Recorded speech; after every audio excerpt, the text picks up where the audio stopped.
बच्चों, हम इस अध्याय में किसी फलन के संतत कंटिन्यूअस होने का अध्ययन करेंगे।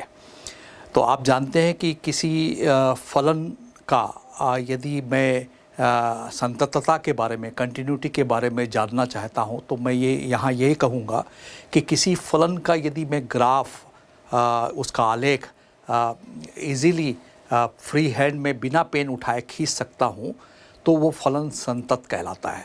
स्वाभाविक रूप से तो हम यही जानते हैं कि किसी फंक्शन का ग्राफ हम बिना पेन उठाए खींच सकते हैं, तो उन खींचे गए, स्केच किए गए समस्त बिंदुओं पर फलन जो होता है वो संतत होता है। जैसा कि आप स्क्रीन पर देख रहे हैं कि एक फंक्शन जो पुरानी क्लास में आपने पढ़ा, y बराबर fx equal to x plus 3, आप जानते हैं कि ये जो रेखा है वो एक्स एक्सिस से 3 का इंटरसेप्ट काटती है, जैसा कि आप इस ग्राफ में देख रहे हैं। और इस function fx equal to x plus 3 का ग्राफ में बिना पेन उठाए बड़े आसानी से खींच सकता हूँ। इसको बड़े आसानी से हम सभी बिंदुओं को मिलाते हुए हम खींच सकते हैं। तो बच्चों, जहाँ तक हम ये इस बात से सीखते हैं कि जैसे मान लीजिए कोई फंक्शन, इसी प्रकार के और भी फंक्शन हो सकते हैं। y बराबर fx equal to mod x एक मापांक फलन है जो स्क्रीन पर आप देख रहे हैं। मॉड x का आप देख रहे हैं कि जब x की वैल्यू पॉजिटिव है तो मूल बिंदु से जाने वाली रेखा y बराबर x आपको नज़र आ रही है, और यदि x की वैल्यू निगेटिव है तो y बराबर माइनस x एक रेखा आपको नज़र आ रही है। ये जो ग्राफ है मॉड x का, y बराबर fx equal to mod x का ग्राफ आप स्क्रीन पर देख रहे हैं। तो ये जो मापांक फलन का ग्राफ हम बिना पेन उठाए आसानी से खींच सकते हैं। y बराबर fx plus fx equal to sine x भी एक का भी ग्राफ हम बिना पेन उठाए खींच सकते हैं, जैसे आप स्क्रीन पर देख रहे हैं। अब हम sine x fx equal to sine x के फंक्शन पर विचार करें, उसके ग्राफ पर विचार करें, तो आप स्क्रीन पर जैसे देख रहे हैं कि साइन की वैल्यू, साइन 0 की वैल्यू 0 होती है, साइन 90 की वैल्यू 1 होती है। तो आप स्क्रीन पर देख रहे हैं कि ये साइन कर्व जो है 0 से पाई से 2 पाई तक पॉजिटिव तरफ किस तरह से स्केच हो रहा है। तो आप खुद विचार करिए कि साइन एक्स का graph, fx equal to sine x का ग्राफ हम बिना पेन उठाए खींच सकते हैं। इसी तरह से यदि नेगेटिव तरफ हम जाए, 0 से minus pi by 2, minus 3 pi by 2, minus 2 पाई तक जाए, तो हम साइन एक्स का ग्राफ भी बड़े आसानी से बिना पेन उठाए खींच सकते हैं। तो यहाँ पर जो मॉड एक्स का आपने ग्राफ खींचा, साइन एक्स का जो ग्राफ खींचा, तो मैं यहाँ प्रारंभिक रूप से तो मैं ये कह सकता हूँ कि ये फंक्शन जो है समस्त बिंदुओं पर संतत है। अब एक और फंक्शन पर हम विचार करें, स्क्रीन पर आप देख रहे हैं बच्चों कि y बराबर fx equal to cos x एक फलन है। इसका ग्राफ जब मैं खींचूंगा तो आपको मालूम है, पूर्व ज्ञान आपको मालूम है कि साइन 0 की वैल्यू 1 होती है, तो वो 1 से स्टार्ट हो रहा है, और साइन 90 की वैल्यू 0 होती है। तो जो ग्राफ आप स्क्रीन पर देख रहे हैं, 1 से 0 के लिए y की cos की वैल्यू 1 है, और 90 पर cos 90 की वैल्यू 0 है, और फिर इसी तरह से cos पाई की वैल्यू -1 है, और इस तरह से cos की वैल्यू जैसे जैसे x की वैल्यू आप बढ़ाते हैं, तो आप देख रहे हैं कि cos 2 पाई की वैल्यू 1 है।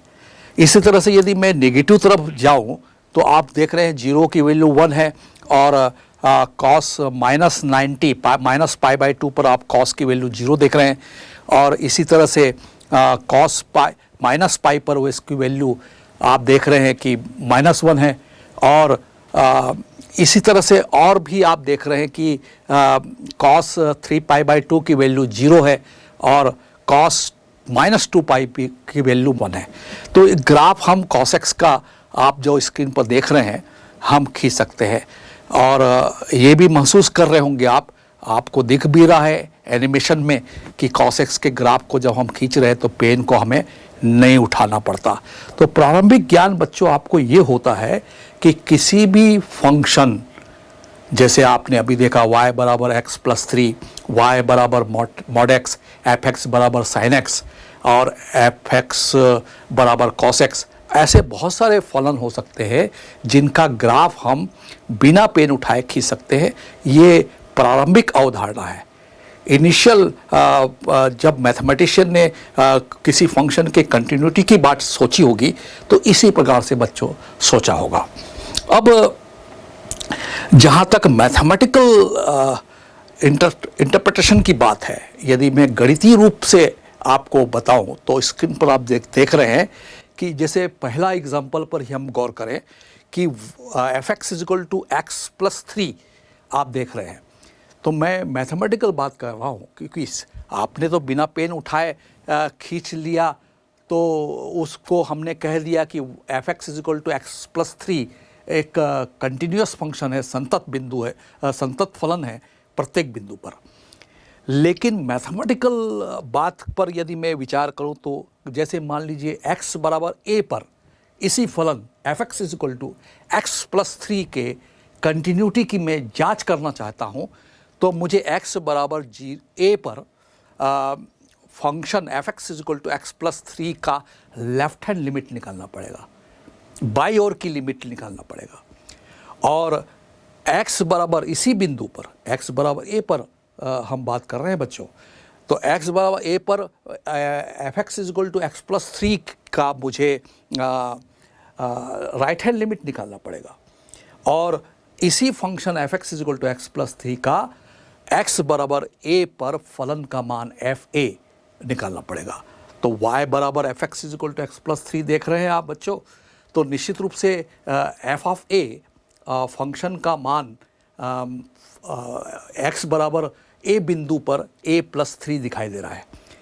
तो मैं यहाँ पर इस नतीजे पर पहुँच रहा हूँ बच्चों, इस निष्कर्ष पर पहुँच रहा हूँ बच्चों कि बिंदु x बराबर a पर फलन का मान, लेफ्ट हैंड लिमिट का मान, और इसी बिंदु x बराबर a पर फलन f x is equal to x plus 3 का राइट हैंड लिमिट, और इसी बिंदु x बराबर a पर फलन f x is equal to x plus 3, जिसको आप पूर्व क्लास में y बराबर एक्स प्लस 3 रेखा के रूप में जाना है, इस फंक्शन का मान इसी बिंदु x बराबर a पर f of a is equal to a plus 3, ये तीनों मान समान होंगे तब मैं कह सकता हूँ कि बिंदु x बराबर a पर फलन f x is equal to x plus 3 संतत है। वैसे देखा जाए तो ये जो फंक्शन है x के समस्त मानों के लिए संतत है। x बराबर a लेने के बजाय x बराबर b भी लेंगे, x बराबर 1 लेंगे, x बराबर -1 लेंगे, x बराबर 0.5 लेंगे, इन समस्त बिंदुओं पर ये फंक्शन संतत है। इसलिए तो बच्चों हमने इसका ग्राफ इजीली स्केच किया। इसीलिए तो उस मैथमेटिशियन ने ये बात सोची कि जिस फंक्शन का ग्राफ में बिना पेन उठाए खींच सकता हूँ तो वो स्केच किए गए समस्त बिंदु पर वो फलन संतत कहलाता है। साइन का भी आप साइन एक्स जैसे ग्राफ पर भी आप विचार कर लीजिए। एक्स बराबर 0 पर इसकी लेफ्ट हैंड लिमिट निकालेंगे साइन की, और एक्स बराबर 0 पर राइट हैंड लिमिट निकालेंगे, एक्स बराबर 0 पर साइन एक्स की वैल्यू निकालेंगे। ये तीनों मान left hand limit, right hand limit और फलन का मान यदि किसी फंक्शन में हमको बराबर मिलता है तो मैं उस फलन को उस बिंदु पर संतत कहेंगे। और भी बिंदु पर अध्ययन किया जा सकता है। इसी तरह से कॉस एक्स पर भी आप विचार करिए कि क्या कॉस जो है पाई बाई 2 पर संतत है, तो मैं कहूँगा यस, क्योंकि इजीली मैंने स्केच किया था। मैथमेटिकल विवेचना की बात की जाए तो आप देख रहे थे कि left hand limit cos x की इस फंक्शन की और पाई बाई 2 इसी बिंदु पर राइट हैंड लिमिट में निकालूंगा, और फंक्शन की वैल्यू कॉस एक्स की वैल्यू पाई बाई 2 पर निकालूंगा तो आपको 0 मिलेगी। यानी कॉस एक्स की x बराबर पाई बाई 2 बिंदु पर लेफ्ट हैंड लिमिट 0 आएगी कॉस एक्स की ना, और पाई बाई 2 इसी बिंदु पर कॉस एक्स की जो राइट हैंड लिमिट आएगी वो भी 0 आएगी, और कॉस एक्स का x बराबर पाई बाई 2 पर वैल्यू आप जानते हैं cos 90 जीरो होता है, cos पाई बाई 2 जीरो है। तो cos x जैसे function f x is equal to cos x जैसा फंक्शन x बराबर पाई बाई 2 बिंदु पर हम संतत कहेंगे, जिसका स्केच भी करके आपने देखा। तो बच्चों मॉड एक्स के बारे में भी आप विचार कर लीजिए कि इसकी भी लेफ्ट हैंड लिमिट यदि बिंदु x बराबर 0 पर मैं यदि इसकी लेफ्ट हैंड लिमिट निकालूंगा और राइट हैंड लिमिट निकालूंगा मॉड एक्स फंक्शन की, और function f x is equal to mod x मापांक फलन है, x बराबर 0 पर मैं उसका मान निकालूंगा F of 0 mod x function का, तो वो भी 0 मिलेगा। तो मॉड एक्स जैसे फंक्शन को भी हम x बराबर 0 पर कंटिन्यूस कह सकते हैं। दो रूप में स्केच में इजीली कर सकता हूँ बिना पेन उठाए, और दूसरा उसकी left hand limit right hand limit of mod x function की एफ ऑफ 0 वैल्यू x बराबर 0 पर 0 है। ये तीनों left hand limit right hand limit और फलन का मान मॉड एक्स जैसे फंक्शन के लिए समान है, तो हम x बराबर 0 पर मापांक फलन मॉड एक्स को x बराबर 0 पर संतत कहेंगे।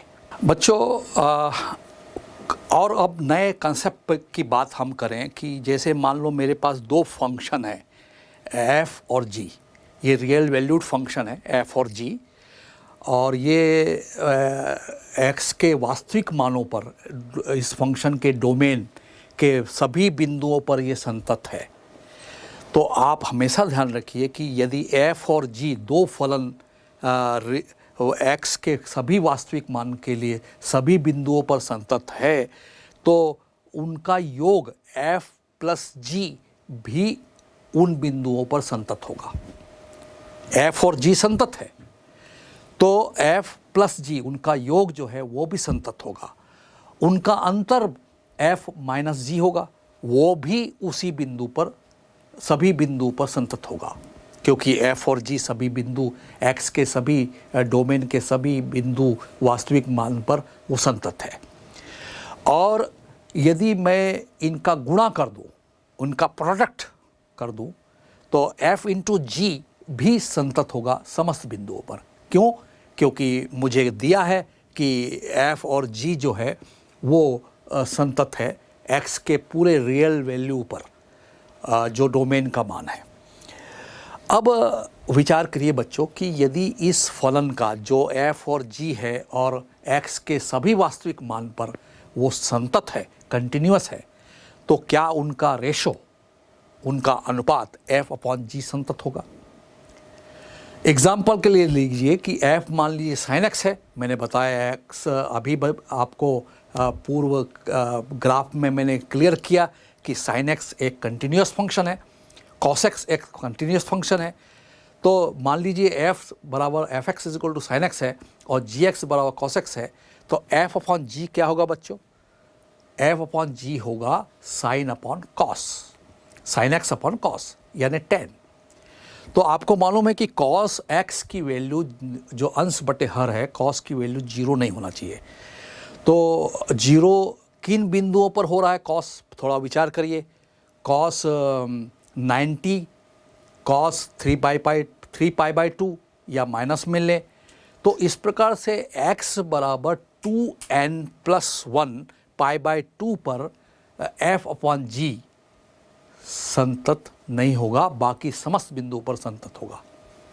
यानी कुल मिला के हम ये सीख रहे हैं कि फलन f और g का योग संतत है, फलन f और g का अंतर संतत है, फलन f और g का प्रोडक्ट मल्टीप्लाई गुणनफल भी संतत है, f अपॉन g भी संतत है, एक्सेप्ट यदि एग्जाम्पल फलन किस रूप में है, जैसे मैंने f को sin x एज्यूम किया और gx को cos x एज्यूम किया, तो sin बटे cos में ये मैं कहूँगा ये tan x फंक्शन हो गया। तो cos x को 0 नहीं होना चाहिए, उन बिंदुओं को छोड़कर बाकी समस्त बिंदुओं पर वो संतत होगा।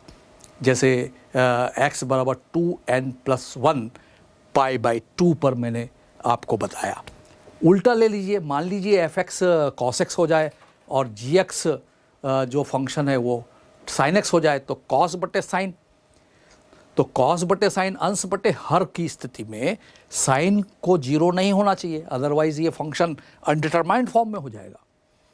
तो साइन एक्स को जीरो किन किन बिंदुओं पर होता है, उन बिंदुओं को छोड़कर ये कॉस बटे साइन जो फंक्शन है, एक नया फंक्शन है, भाग देने पर मिला एफ अपॉन जी के फॉर्म में, या जी अपॉन एफ के फॉर्म में भी कह सकते हैं आप, उल्टा कर दिया जाए। यदि एफ एक्स को मैं साइन एक्स मान रहा हूँ और जी एक्स को कॉस एक्स मान रहा हूँ, तो मुझे जी एक्स बटे साइन एक्स कहना चाहिए, और जी एक्स बटे साइन एक्स का मतलब होगा कॉस बटे साइन एक्स, और साइन एक्स को जीरो नहीं होना चाहिए।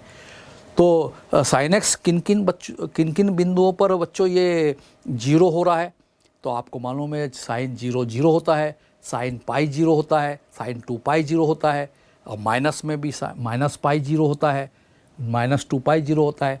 तो x is equal to n pi बिंदुओं को छोड़कर उन समस्त बिंदुओं पर वो संतत होता है।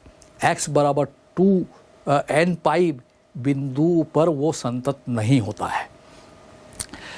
तो ये बात आपने सोची बच्चों, और ये भी जान लिया कि यदि f और g संतत है तो उनका योग, उनका अंतर, उनका गुणनफल, उनका अनुपात संतत है।